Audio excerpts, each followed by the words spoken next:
묵상 기도하심으로 2022년 첫 주일 예배를 하나님 앞에 올려드리겠습니다. 함께 묵상 기도하시겠습니다.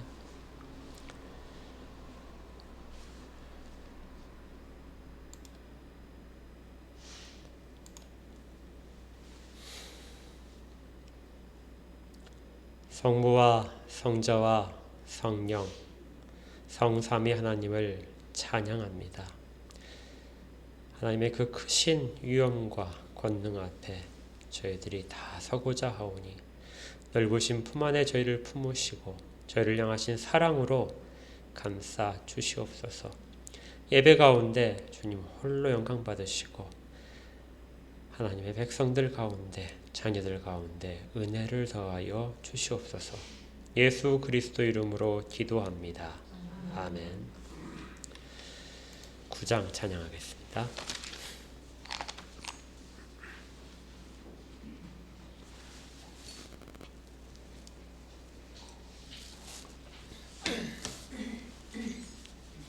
구장입니다.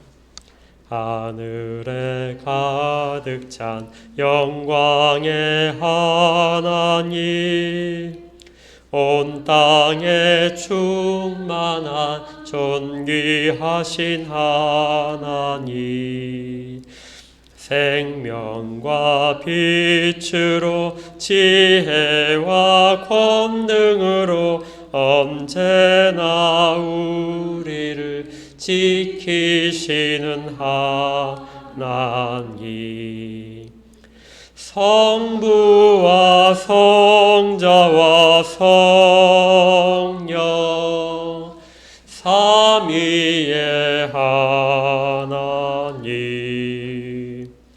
우리 예배를 받아주시옵소서.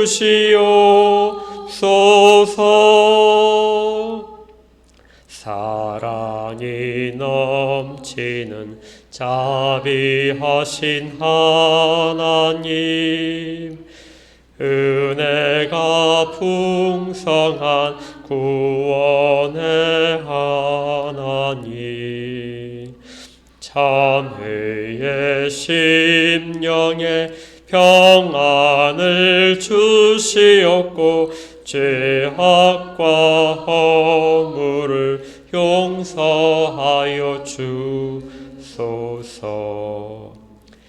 찬송과 영광과 생명 구원의 하나님, 우리 예배를 받아주시옵소서.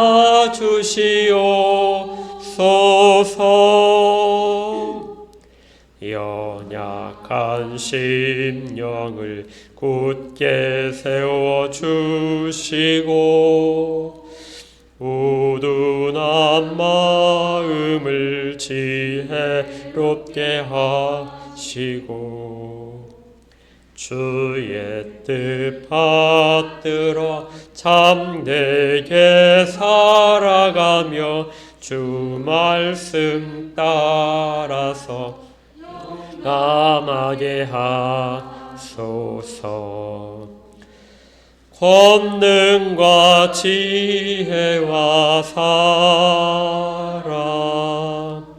은혜의 하나님, 우리 예배를 받아주시옵소서.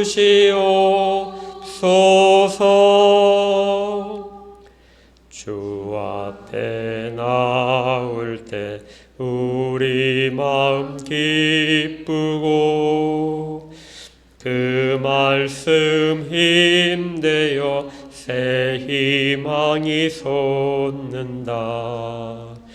고난도 슬픔도 이기게 하시옵고 영원에 잇대어 살아가게 하소서. 우리의 자랑과 기쁨 생명의 하나님, 예배를 받아주시옵소서.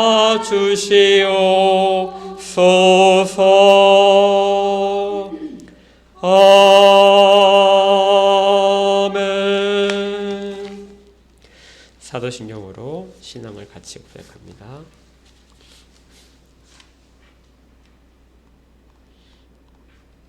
사도신경입니다. 시작.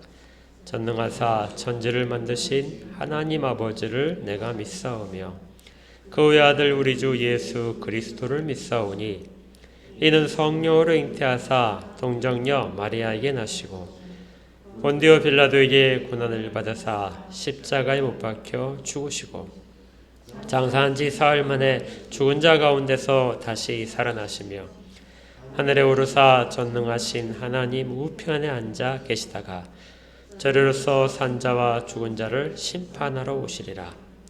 성령을 믿사오며 거룩한 공예와 성도가 서로 교통하는 것과 죄를 사하여 주시는 것과 몸이 다시 사는 것과 영원히 사는 것을 믿사옵나이다. 아멘. 550장 찬양합니다.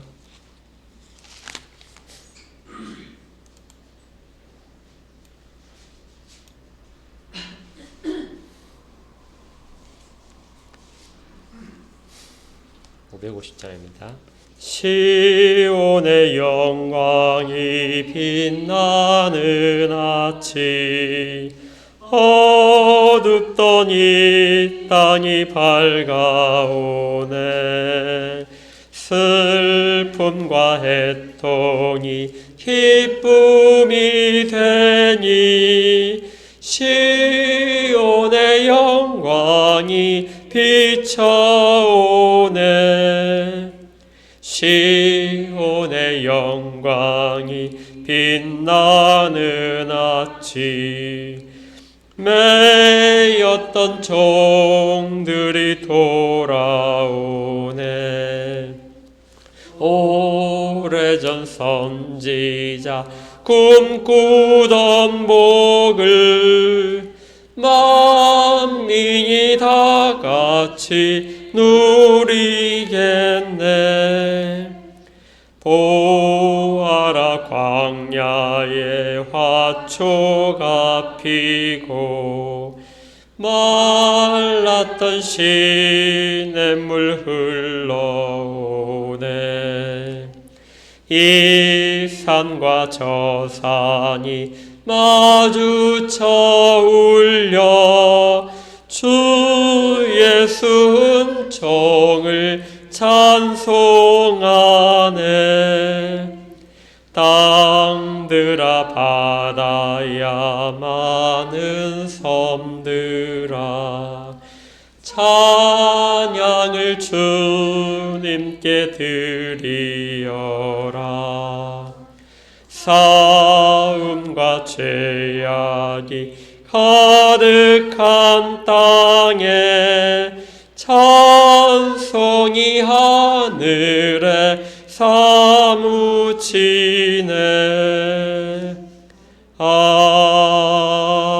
아멘. 함께 기도하겠습니다.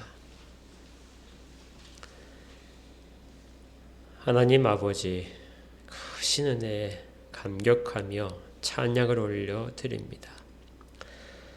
새해를 맞게 하시고 새해 가운데 첫 주일 주 앞에 예배하는 자로 서게 하심을 감사드립니다. 주를 통하여 오지 않는 것이라면 그 어떤 것도 저희들에게 가장 좋은 것이 아님을 깨달아 주 앞에 나온 모든 영혼들을 붙드시고 주를 향해 소원으로 아뢰는 모든 것들과 주께서 약속하신 모든 것들이 다 공급되고 응답받는 역사들을 이루어 주시옵소서. 올 한 해 동안에 저희들이 많은 기도 제목을 가지고 주 앞에 설터있네. 주님 각 영혼들을 긍휼히 여기시고 그들의 어려움들과 그들이 지고 있는 수고로운 짐들을 다 벗겨주시기를 원합니다. 그리고 오로지 주님이 주시는 거룩한 짐을 다 각자 나누어 줄 수 있는 귀한 한 해로 그렇게 인도하여 주시옵소서. 모든 가정들을 복을 주시고 이들이 속해 있는 사업장들의 복을 주시고 또 교회에도 복을 주셔서 모든 영혼들이 살아나게 하시고 생명력이 넘치게 하시고 기쁨과 행복으로 가득 찬 한 해로 이끌어 주시옵소서. 하지만 무엇보다도 더 구하는 것들은 하나님께 더 가까이 나아가는 한 해가 되기를 소원합니다. 저희들 모두가 주께로 더 나아갈 수 있도록 주를 더 깊이 체험하도록 그리고 하나님의 인도하심을 더 깊이 다 느끼도록 그렇게 도와주시옵소서. 그래서 한 걸음 한 걸음 떼는 것들이 하나님의 굳건하신 팔에 이끌려서 단단한 땅을, 마른 땅을 건너가는 그런 기분으로 다 건너갈 수 있도록 하시고 실제적으로 이들이 걷는 모든 길들이 다 형통한 길이 되도록 인도하여 주시옵소서.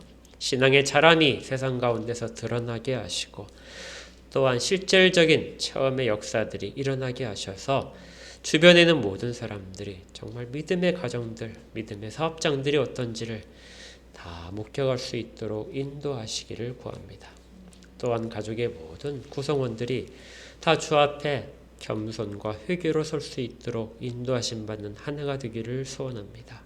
각 가정들마다 찬양들이 넘쳐나게 하시고 구원의 감격들이 가득한 가정이 되도록 주님 역사하여 주시옵소서. 주께서 이 나라 가운데 많은 사역자들을 세우시고 교회들을 세우셨사오니 이 교회들이 올 한 해 동안에 주님 말씀 가운데서 바르게 설 수 있도록 하시고 건강한 교회들이 되도록 인도하여 주시옵소서. 세상과 타협하거나 탐욕 때문에 잘못된 길로 가는 교회들이 나타나지 않도록 그리고 또 사역자들이 그렇게 탐욕으로 좌절하지 않도록 하나님께서 모든 영혼들을 지켜주시고 특별히 해외에 나가서 선교하는 모든 지체들 주님 긍휼히 여기시고 더 능력으로 감싸 주시옵소서.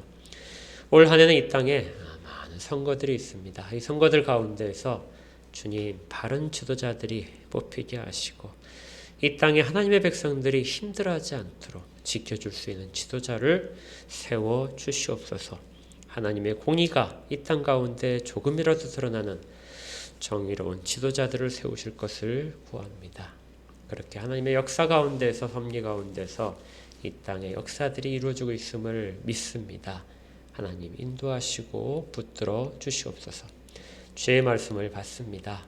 말씀 가운데서 저희들이 다 깨어있게 하여 주시고 정말 하나님의 마음이 무엇인지를 하나님 말씀을 상고하는 가운데 다 깨달아 할 수 있도록 지혜들을 주시고 마음들을 주장하여 주시옵소서. 예수 그리스도 이름으로 기도합니다. 아멘.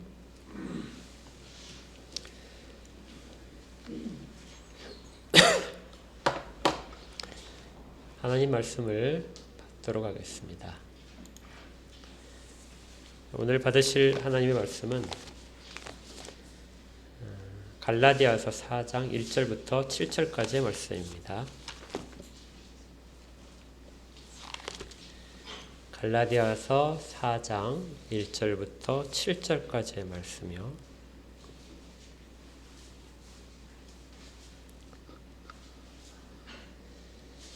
자, 다 찾으신 줄 알고 함께 읽도록 하겠습니다. 1절입니다. 시작. 내가 또 말하노니 유업을 이을 자가 모든 것의 주인이나 어렸을 동안에는 종과 다름이 없어서 그 아버지가 정한 때까지 후견인과 청지기 아래에 있나니 이와 같이 우리도 어렸을 때에 이 세상의 초등학문 아래에 있어서 종 노릇 하였더니 때가 참에 하나님이 그 아들을 보내사 여자에게서 나게 하시고 율법 아래에 나게 하신 것은 율법 아래에 있는 자들을 속량하시고 우리로 아들의 명분을 얻게 하려 하심이라. 너희가 아들이므로 하나님이 그 아들의 영을 우리 마음 가운데 보내사 아빠 아버지라 부르게 하셨느니라.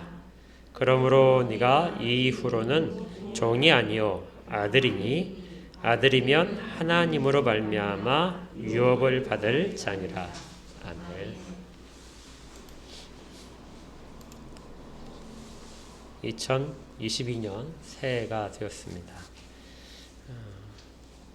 모든 가정들 가운데 하나님의 은혜와 또 우리 주 예수 그리스도로부터 오는 평강이 넘치도록 함께 하시기를 축복합니다.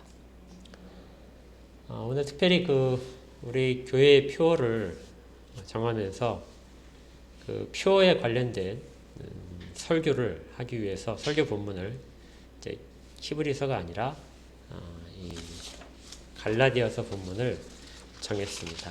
우리 표어가 뭐냐면요. 자, 같이 한번 읽어볼까요? 2022년 교회 표어 뭐라고 써있죠? 하나님의 자녀답게 살자, 이렇게 되어 있습니다. 다시 한번 해볼까요? 하나님의 자녀답게 살자.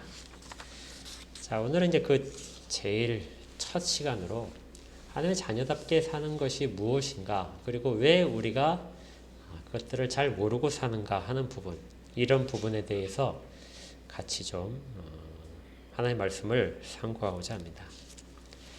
이 갈라디아서는 갈라디아 지역에 있는 교회에 보낸 편지인데요. 사도행전에 이 갈라디아 지역을 바울이 바나바와 같이 선교를 했던 장면이 사도행전 14장부터 자세하게 나와 있습니다. 바울과 바나바가 1차 선교 여행을 통해서 많은 교회들이 이제 각 도시마다 세워졌는데요. 이렇게 하나님의 말씀으로 점점 흥왕하던 교회 가운데 문제가 생겼습니다.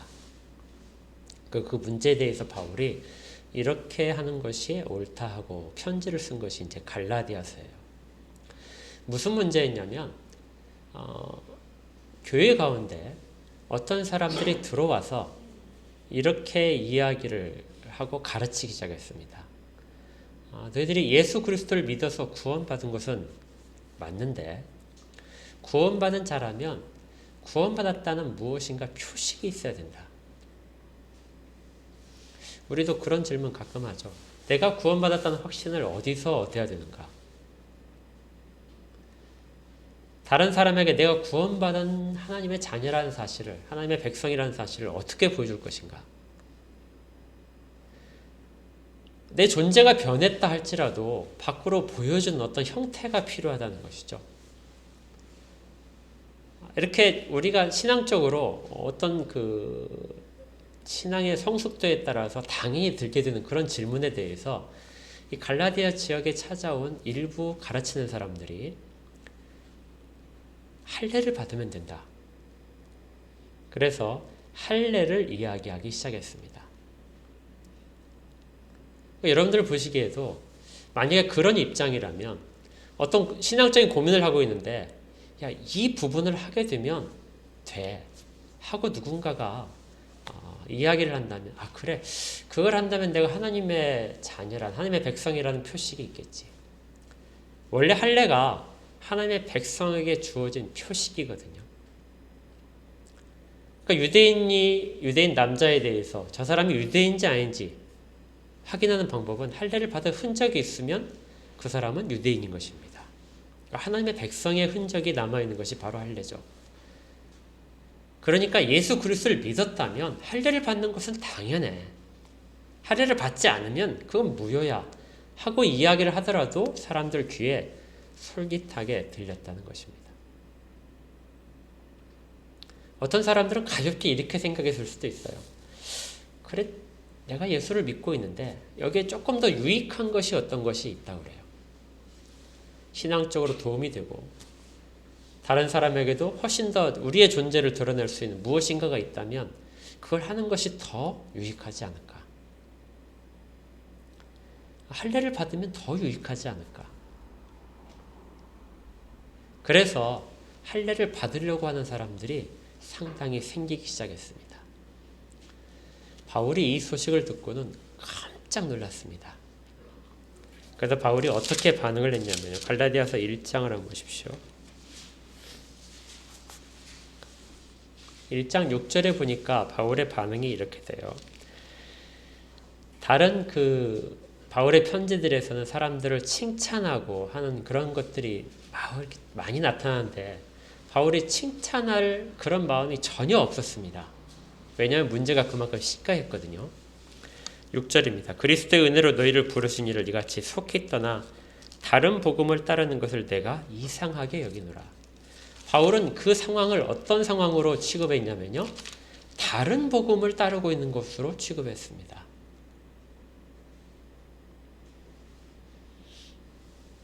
이상하죠? 그냥 예수 그리스도를 믿지 않는다는 것이 아니고 예수 그리스도를 믿는데 믿는 사람들에게 유익하게 하기 위해서 그리고 또 표식으로서 할례 하나를 더 첨가를 하는 것이 바울은 다른 복음이다 이렇게 이야기하는 것입니다. 7절에서 다른 복음은 없나니 다만 어떤 사람들이 너희를 교란하여 그리스도의 복음을 변하게 하려 함이라. 어떻게 한다고요? 그리스도의 복음을 변하게 만드는 것들이다. 그리고 심지어 8절에는 이렇게 됩니다. 우리가 너희에게 전한 복음 외에 다른 복음을 전하면 저주를 받을지어다. 그리고 한 번 더 이야기하죠. 9절에 우리가 전에 말하였거니와 내가 지금 다시 말하노니 만일 누구든지 너희가 받은 것 외에 다른 복음을 전하면 저주를 받을 것이다. 그러니까 바울은 그렇게 가르치고 그 가르침에 따르는 사람들, 할례를 추가적으로 받아야 된다 하고 가르치는 사람들에게 저주가 임할 것이다 이렇게 이야기를 하고 있습니다. 그렇다면 과연 그것이 저주를 받을 만한 일일까요? 왜 얼마나 심각하길래 바울이 이렇게 평소 다른 편지에서처럼 사람들에 대한 칭찬과 인사말을 생략을 하고 바울이 이렇게 강렬하게 그들을 비난하고 경고하면서 편지를 쓰고 있을까요? 이 질문은 사실 간단한 질문처럼 보이지만 교회사적으로 보게 되면 아주 중요한 사건이었습니다. 이 사건이 바로 종교개혁이 시작될 때 종교개혁의 필요성을 이야기해주는 성경 구절이 됐기 때문에 그렇죠. 우리는 신앙생활을 하면서 약간의 미흡한 우리가 어떤 하나님 앞에서 조금 더 하나님을 만족시키기 위한 어떤 노력들을 해야 될 필요성을 늘 느끼는 그런 상태에 있습니다. 신앙이 깊은 사람일수록 이런 부분들은 더 심각해질 수 있는데 어떻게 하면 하나님을 좀 더 기쁘게 해드릴까? 하나님 앞에서 어떻게 하면 내가 좀 더 바르게 설까? 내 신앙이 조금 더 어떻게 하면 잘할까? 그런데 이런 모습들을 우리가 소원을 하면서 선택을 하는 방법상에서 어떤 것을 선택하냐면요. 우리가 조금 더 밖으로 드러나는 것들에 대해 집중하게 됩니다. 이런 경향성을 피할 수 없습니다. 왜냐하면 항상 눈에 보여지는 것들로 다른 사람의 평가를 받기 때문에 그렇죠. 그리고 하나님도 우리의 보여지는 모습 속에서 우리를 평가하실 것이라고 생각을 하게 됩니다. 그렇게 우리가 자연스럽게 찾아가려고 하는 그 방향성 끝에 무엇이 있냐면요. 우리의 형식들이 있게 됩니다.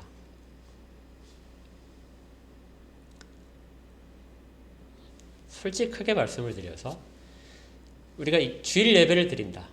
주일 예배를 드릴 때 예배를 내가 꼬박꼬박 참석하는 그런 정성, 이런 정성을 가지고 예배를 참석할 때 하나님이 나에 대해서 조금 더 기쁘게 여기시고 내가 하는 행동에 대해서 조금 더 감격하시고 그래서 내게 조금 더 복을 주시지 않을까. 내가 기도를 조금 더 열심히 하면, 새벽 기도를 정말 열심히 하면 하나님이 그걸 보시고 내 행위에 대해서 감동하시고 거기에 대해서 어떤 타당한 것들을 더 빨리 주시지 않을까. 헌금을 더 많이 하고 또 심지어 어떤 사람들은 자기 돈을 바쳐서 교회를 건축하거나 하는 일들을 하게 되는데 이러한 일들을 다 하게 되면 그것들이 하나님을 더 감격시키지 않을까. 이렇게 외형적으로 표현되는 어떤 것들에 대해서 우리가 그걸 가지고 하나님을 감격시키는 우리의 신앙을 증명하고자 한다는 것이죠. 그런데 그러한 모습들은 바울이 보기에는 이전에 우리 주님을 핍박을 했고 우리 주님을 거부하던 바리새인이나 서기관들, 제사장들의 모습과 전혀 다를 것이 없다는 것입니다. 그들이 어떤 행위를 했냐면요. 하나님의 율법을 가지고 그 율법을 하나하나 다 지키면 하나님을 더 감동시킬 수 있다. 그래서 우리가 하나님 앞에서 더 떳떳한 자로 서고 더 거룩한 자로 설 수 있다는 그런 신념을 가지고 있었습니다.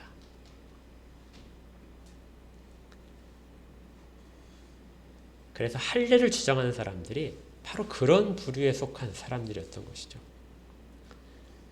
우리가 이것들을 하게 되면, 이 행동을 하게 되면 훨씬 더 거룩한 자로 인정받을 수 있고 하나님 앞에서 설 수 있다. 당연한 얘기처럼 들립니다. 할례는 하나님의 백성에 대한 표식이기 때문에 그리스도인들도 하나님의 백성이라면 너희들도 할례를 받아야 돼. 지극히 당연하게 들리는 말이죠. 그런데 여기에 대해서 바울은 그렇지 않다고 강하게 이야기합니다. 그것은 다른 복음이다. 그리스도 외에 특별히 바울이 사용하는 단어가 무엇이냐면요. 우리가 읽었던 것 중에 1절에 있습니다.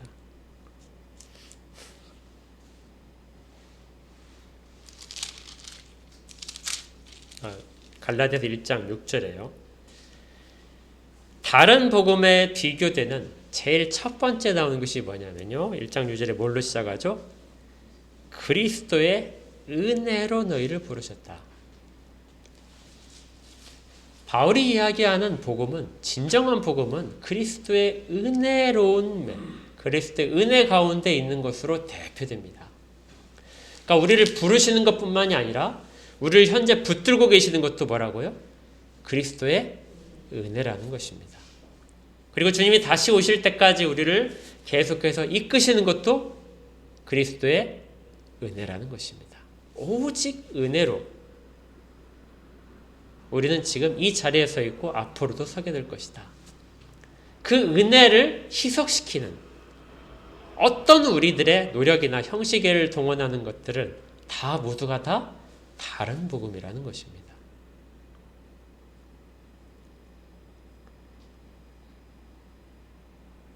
바울은 그래서 이렇게 할례를 주장하고 나아가 음식에 대해서 정결례식을 계속해서 지켜야 된다고 이야기하는 모든 것들은 다 다른 복음들이다. 그리스도 은혜 외에 무엇인가를 더 우리가 정해서 지키면 하나님이 기뻐하실 거라고 생각하는 것들은 다 저주받을 일들이다. 이렇게 말을 하는 거죠. 그러면서 더 구체적으로 이렇게 이야기를 해줍니다. 4장으로 돌아가셔서요. 4장에 1절을 보니까 내가 또 말하노니 유업을 이을 자가 모든 곳의 주인이나 어렸을 동안에는 종과 다름이 없었다. 그 아버지가 정한 때까지 후견인과 청지기 아래에 있었다. 바울은 하나님의 백성들이 하나님 안에 거하고 있을 때 그들이 바로 유업을 이을 자라는 표현 속에 있습니다. 유업을 이을 자들이 아주 어렸을 때는 그들을 누군가가 도와주고 가르쳐야 되는 존재들이 있었다. 여러분들 그 유치원 아이들 혹시 길 건너는 거 보셨어요? 어떻게 건너죠? 예, 손을 다 들고 건너죠. 예, 그리고 뭐 놀이동산 이런 데 가게 되면 아이들이 혹시 잃어버릴까봐 아이들이 앞에 친구를 이렇게 붙잡고 가는 것도 있습니다. 붙잡고 가야 돼요. 제일 앞에서 선생님을 붙잡죠. 그렇게 해서 줄줄이 이렇게 기차처럼 마치 병아리처럼 쭉 따라갑니다. 그거 놓치면 어떻게 돼요, 애들은? 큰일 납니다. 아이들이 어렸을 때는 아이들 수준에 맞춰서 아이들이 이해할 수 있는 범위 내에서 어떤 일들을 교육시키는 것이죠. 때로는 아이들이 이해하지 못하지만 그 일들을 하도록 선생님이 앞장서서 보여주기도 합니다. 그러니까 그런 것들을, 기본적인 것들은 다 깨닫지 못하더라도 따라하면 되죠. 그리고 그들을 가르칠 수 있도록 숙련된 사람들이 그들을 이끌게 됩니다. 그것이 바로 누구냐면 2절에 있는 것처럼 후견인과 청지기입니다.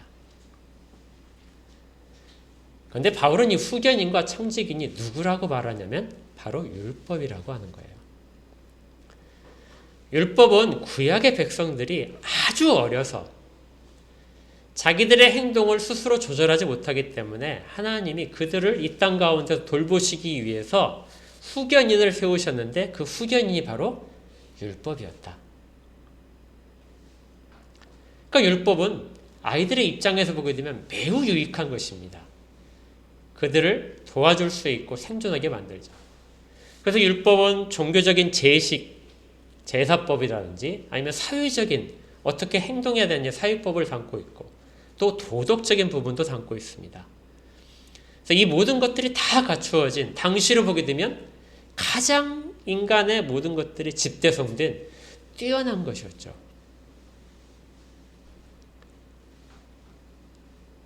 그 안에서 거하면 아이들은 충분히 살아갈 수 있는 그런 형태를 만드셨던 것이죠. 그런데 바울은 그 상태가 바로 너희들이 어렸기 때문에 주어진 상태다 하는 것이에요.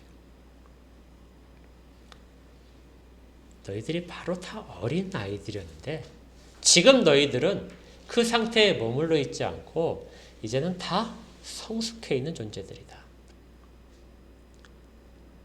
그리고 성숙한 자들에게 맞는 너희들이 깨닫게 하고 너희들이 다 눈으로 보아서 알게 된 일들을 주셨는데 그것이 바로 진짜 복음이라는 것이죠.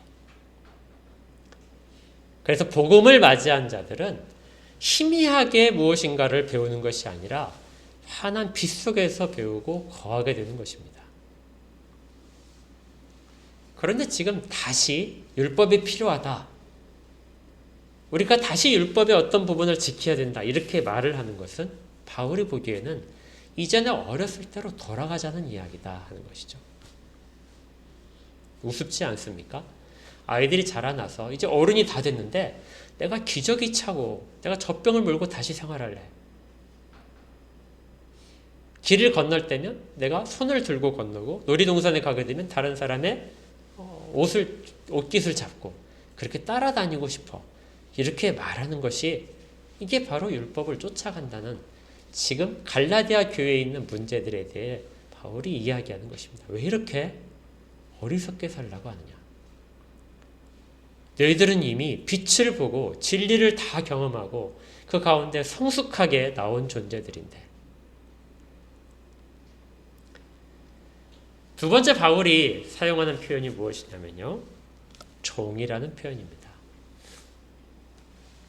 3절에 보니까 이와 같이 우리도 어렸을 때에는 이 세상의 초등학문 아래에 있어서 종노릇을 하고 있었다. 율법이 비록 그 당시에 가장 완벽하고 가장 높은 차원의 법이긴 하지만요. 그런데 바울이 볼 때에는 그것은 이 세상에 속해 있는 것 중에 어디에 속해요? 초등학문이다. 사실 법이라고 하는 것이 굉장한 위력을 갖고 있습니다. 법을 처음에 정할 때는 그 법 자체가 어떤 필요성 때문에 정하지만 나중에 보게 되면 그 법에 매여서 다른 일들을 못하게 되죠. 그래서 이 세상의 권력은 자연스럽게 누구에게 흘러가냐면 법을 만들고 법을 집행하는 사람들에게 흘러가게 됩니다. 누군가 법을 해석해서 적용하는 권한이 있다면 그 사람은 완전히 독립적인 최고의 권한을 행사할 수 있는 사람이 되죠. 그래서 대통령 선거에 나온 사람들도 주로 누가 나와요? 법을 전공한 사람들이 주로 등장하게 됩니다. 정부의 고위직에는 법을 전공한 사람들이 많이 포진하게 되죠. 어쩔 수 없는 현상입니다. 세상이 법에 의해서 지탱되는 세상이기 때문에 그렇죠. 그러다 보니 법이 처음에 제정될 때와 다르게 사람들은 법에 종속이 되게 됩니다. 율법도 마찬가지였어요. 율법도 하나님의 백성들에게 가장 좋은 것들로 다 갖춰갖고 주셨는데 그런데 시간이 지나면서 사람들은 그 율법의 테두리 안에 갇혀서 율법을 두려워하게 됩니다. 율법을 어기면 찾아올 거에 대한 두려움들, 사회적으로 또 하나님 앞에서의 당할 그런 모든 책임에 대해서 율법 자체가 사람들을 억누르는 짐이 되고 있는 거죠. 이걸 바울이 뭐라고 하냐면 우리가 그 율법 아래에서 종 노릇하고 있었다. 실제로 종이 된 줄 모르면서도 종 노릇하고 있었던 것입니다. 우리 주님께서 이런 말씀을 하셨어요.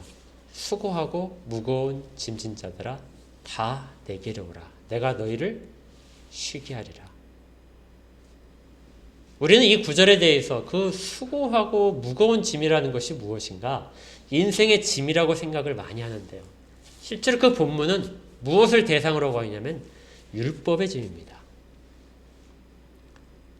이 세상에는 모든 것들을 다 주관하고 있는 것이 율법인데 그 율법의 짐에 눌려있는 자들아.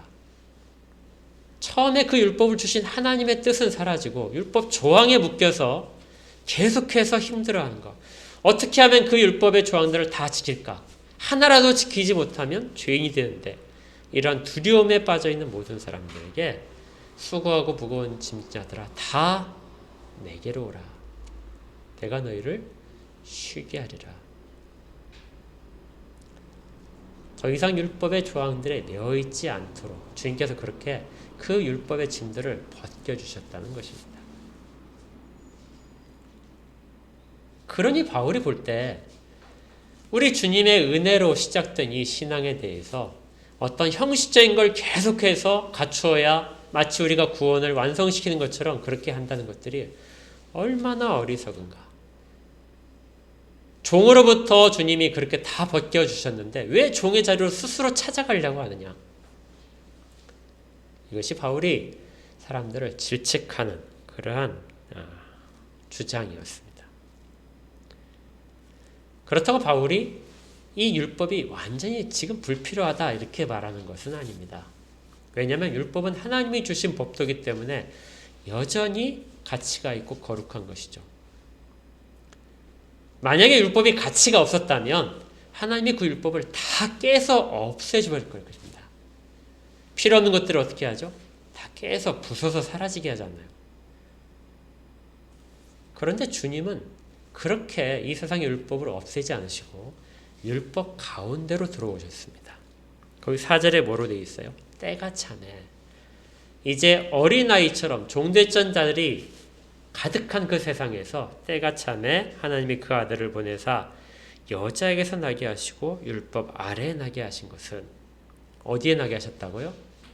여자와 율법 아래에 나게 하셨다고요. 여기에서 동정녀에게 남자를 알지 못한 여자에게 나셨다 하지 않고 그냥 단순히 여자라고 이야기한 것은 주님이 이 땅 가운데 오셨는데 일반적인 사람들과 동일하게 오셨다는 것을 더 강조하기 위한 표현입니다. 그리고 어디 아래 있어요? 율법 아래 나게 하셨다. 율법은 필요 없는 것이 아니라 율법 가운데에 있는 존재로서의 예수님이 이 땅 가운데서 태어나셨다는 것입니다. 그리고 그를 통해서 율법 속에서 율법을 바꾸신 것이죠. 밖으로부터 율법을 깨 부순 것이 아니고요. 이스라엘과 이 세상의 법도 안에서 율법을 그렇게 깨셔서 완성하셨다. 5절에 율법 아래에 있는 자들을 속량하셨다.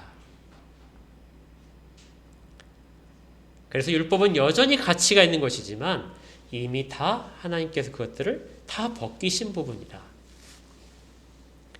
자, 그 다음에 이제 가장 중요한 얘기가 나옵니다. 이 모든 것들은 무엇을 하기 위한 것이냐면 우리로 아들의 명분을 얻게 하려 함이라. 뭐라고요? 아들의 명분. 다른 번역 성경에 보게 되면 이것을 아들의 자격이라고 번역했습니다. 이전까지는 율법에 의해서 어떻게 하면 우리가 하나님을 만족시킬까 하는 그런 하나님에 대한 일방적인 내용으로 차 있는 신앙이었다면 그것을 종의 생활이다 말하는 것이죠. 지금은 그 모든 것들을 벗겨내시고 가장 처음에 하나님이 원하셨던 모습, 어떤 모습이라고요? 아들의 모습으로 너희들을 다시 다 세우신 것이다.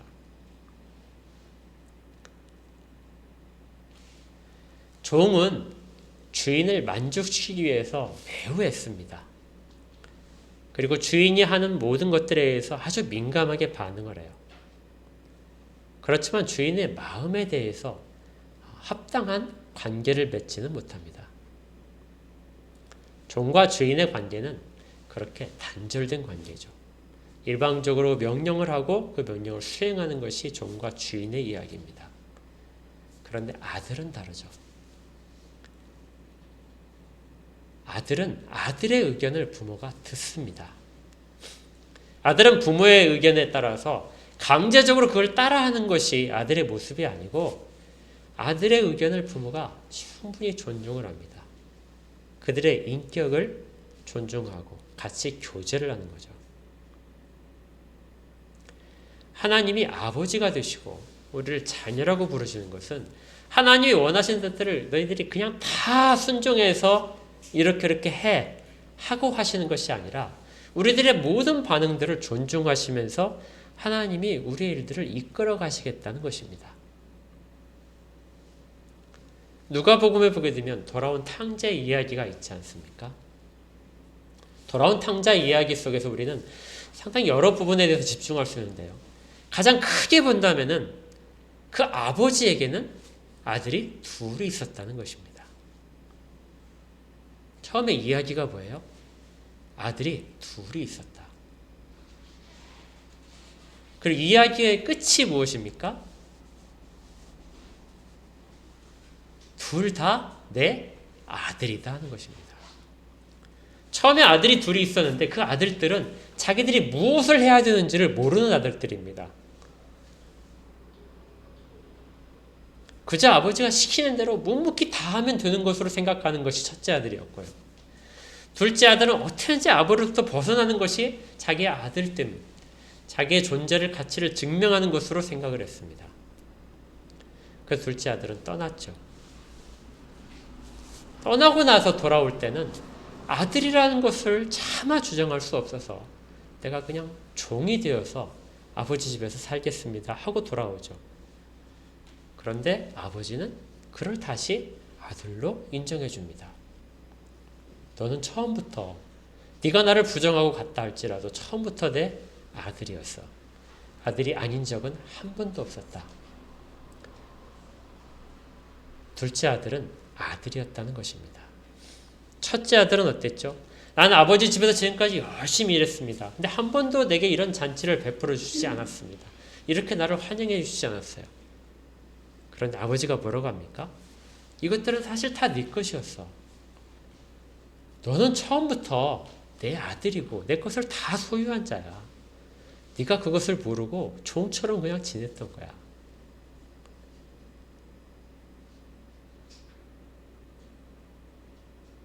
하나님은 우리에게 너희는 내 자녀야 하고 말씀하십니다.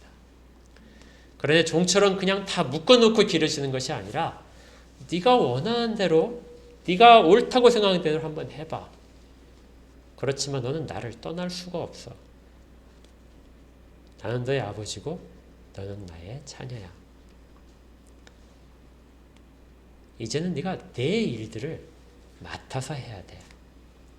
이것이 무엇이냐면요. 4장 1절에 있던 유업을 이을 자입니다.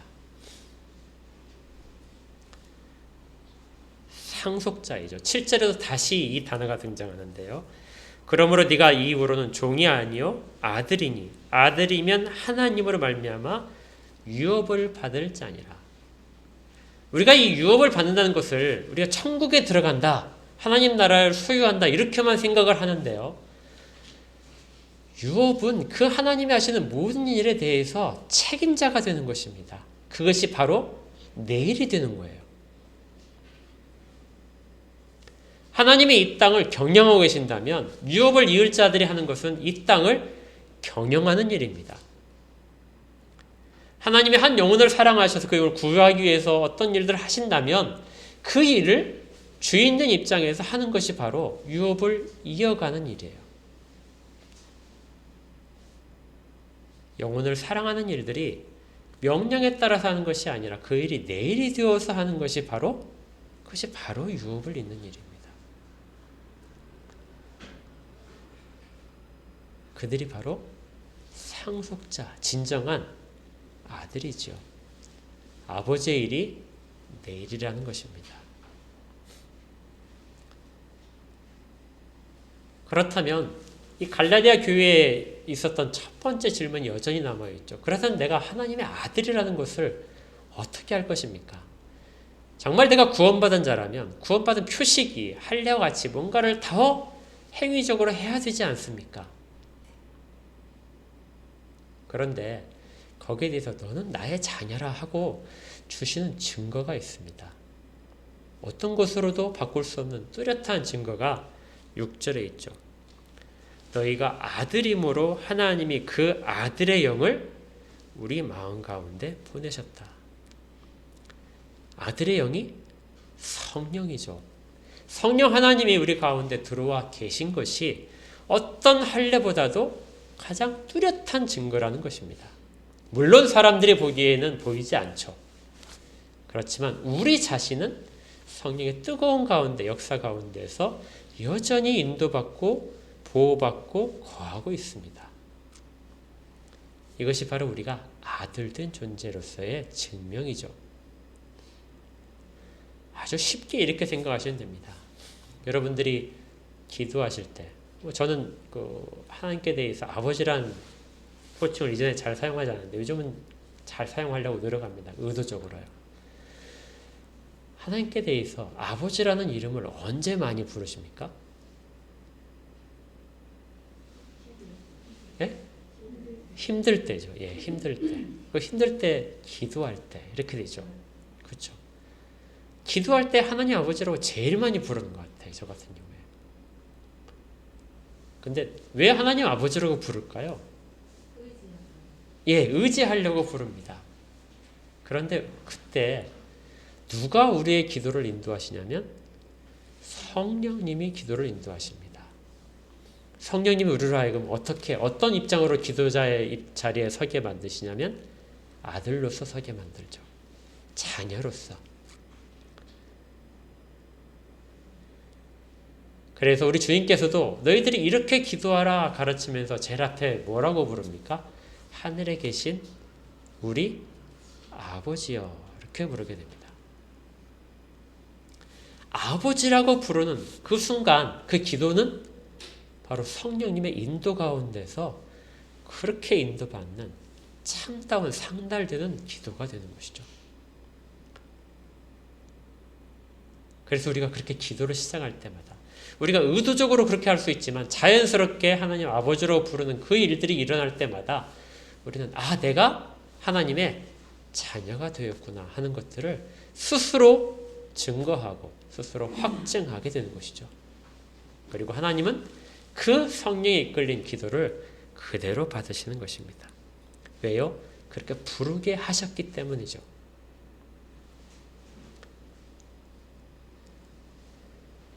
그래서 우리가 하려는 신앙의 모든 일들, 우리가 의도하고 조금 더 쌓을 모든 일들은 종으로서 강제적으로 하는 일들이 아니라 주인으로서 하는 일들이 되어야 됩니다. 우리도 다 경험을 해봤지만 신앙생활이 쉽진 않죠. 그렇죠? 주일날 조금 더 쉬면 좋겠는데 주일 예배를 참석해야 되고 봉사도 해야 되고 헌금도 해야 되고 이런 것들이 다 어떤 때는 짐처럼 느껴집니다. 어떤 사람들은 믿기만 하면 되지. 그거 안 해도 되잖아. 믿는 거 쓰면 되지. 그렇게 이야기하면 주일 예배에 참석하고 또 다른 사람들한테 봉사하고 또 헌금도 하고 이런 것들은 다 율법주의야. 이렇게 말을 하는 사람도 있습니다. 하지만 그렇게 이야기를 하는 것은 우리가 하려는 모든 신앙의 모습들을 종의 위치에서 할 때 그렇게 이야기를 하는 것이죠. 종의 입장에서 보게 되면 그 모든 것들은 다 짐입니다.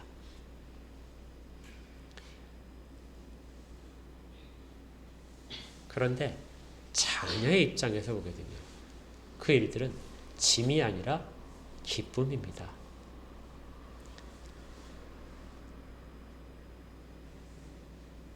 하나님이 손이 없어서, 물질이 없어서, 그리고 시간이 없어서 여러분들에게 그 시간과 물질과 여러분의 힘들을 바치라는 것이 아닙니다. 주님은 그 집을 이루는데 네가 나의 아들이기 때문에 내가 가장 원하는 일에 같이 하자는 것이죠. 그래서 우리는 그 모든 일들에 대해서 어떻게 참여를 해야 돼요? 아들로서 참여하는 것입니다. 우리가 하려는 의무적인 행동만이 아들로서가 아니라 우리가 누려야 될 권리로도 아들로서 누려야 됩니다.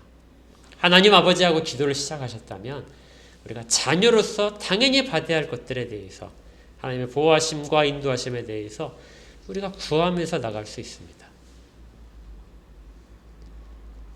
그리고 우리가 아버지의 뜻과 일치하기를 역시 마찬가지로 구해야 되죠. 이것이 우리가 올해 한 해 표를 가지고 하나님의 자녀답게 살자. 종으로서 짐을 메고 이 길을 가는 것이 아니라 자녀로서 가자. 그리고 자녀로서 아버지와 조금 더 친밀해지는 관계를 회복하자. 그리고 그분이 약속하신 것들을, 자녀에게 약속하신 것들, 우리가 누리지 못하고 있는 것을 몰랐던 모든 것들을 다 누리는 한 해가 되자. 이것이 제가 소원하는 바이고 여러분과 함께 걸어갔으면 좋겠다 생각하는 한 해의 목표입니다. 부디 종의 자세를 버리십시오. 종의 자세를 버리고 다시 자녀의 모습으로 놓으십시오. 혹시라도 이전에 그 종의 자리로 다시 돌아가려는 모습이 있다면 과감하게 끊으십시오. 그렇게 우리를 끌고 가는 것은 하나님이 기뻐하시는 게 아니라 오히려 저주받을 일들입니다. 신앙의 길은 아버지의 길과 같이 가는 것입니다. 올 한 해 이러한 복이 우리 모든 가정 가운데 있기를 주의 이름으로 축복합니다. 기도하겠습니다. 하나님, 아버지 감사합니다. 저희 가운데 입술의 고백처럼 하나님을 아버지라고 부르게 하시고 자녀된 입장에서 기도하게 하시고 주를 영화롭게 하며 하나님의 일 가운데 아버지의 일을 사모하며 같이 참여하는 귀한 마음들 허락하여 주시옵소서. 올 한 해 이러한 마음으로 신앙생활을 할 때 넘치는 복들이 영육간에 풍성해질 것을 믿습니다. 오로지 아버지의 인도하심에 따르는 자녀의 길을 걸어가는 한 해가 되기로 인도하시고 복을 주시옵소서. 예수 그리스도 이름으로 기도합니다. 아멘. 552장 찬양하겠습니다.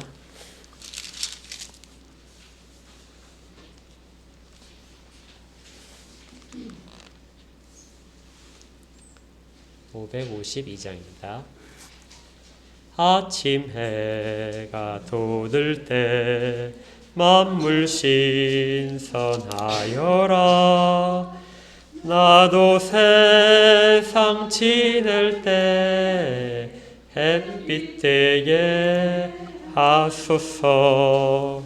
주여 나를 도우사 세월 허송 안고서 어두운 세상 지낼 때 햇빛 되게 하소서.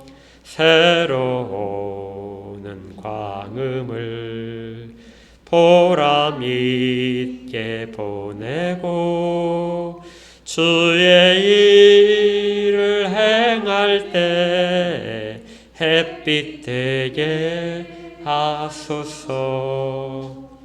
주여 나를 도우사 세월 허송 안고서 어두운 세상 지낼 때 햇빛 되게 하소서.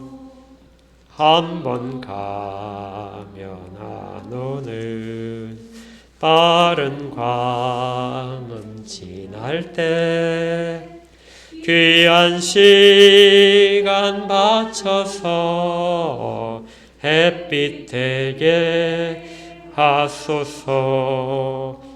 주여 나를 도우사 세월 허송 안고서 어두운 세상 세상 지낼 때 햇빛 되게 하소서.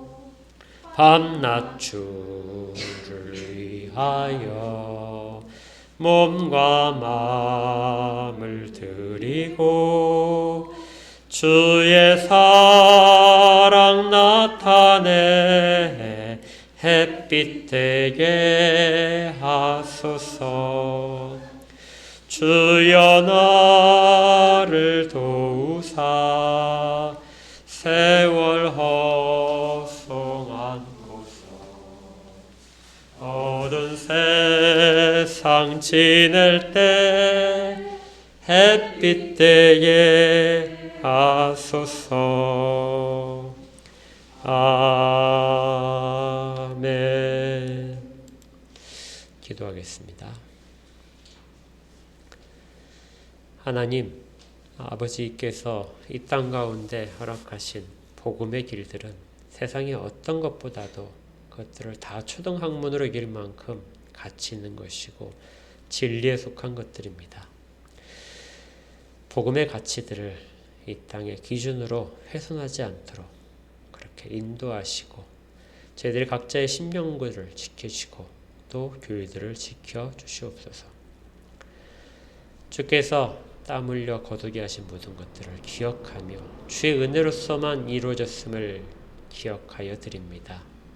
물질들 가운데 저희들의 모든 것들을 함께 받으시고 영혼과 생명들이 살아난 일들 가운데 이 물질들이 바르게 사용될 수 있도록 지혜로움을 주시옵소서. 드린 모든 손길들 위해 복을 주시고 이 땅간의 삶 속에서 더 큰 지혜로 풍성함이 나날이 넘치도록 이끄시기를 구합니다. 하나님, 모든 자들에게 복을 주시옵소서. 이제는 우리 구주 예수 그리스도의 은혜와 하나님 아버지의 크신 사랑하심과 성령님의 인도하시고 교통하시고 위로하시는 은혜가 새 첫 예배를 드리며 주 앞에 자녀로서 살기를 다짐하는 모든 자들 가운데, 이 땅의 자녀들의 모임인 교회들 가운데, 그리고 모든 그들의 직장과 생업들과 가정들 가운데 영혼까지 함께 있을지어다. 아멘.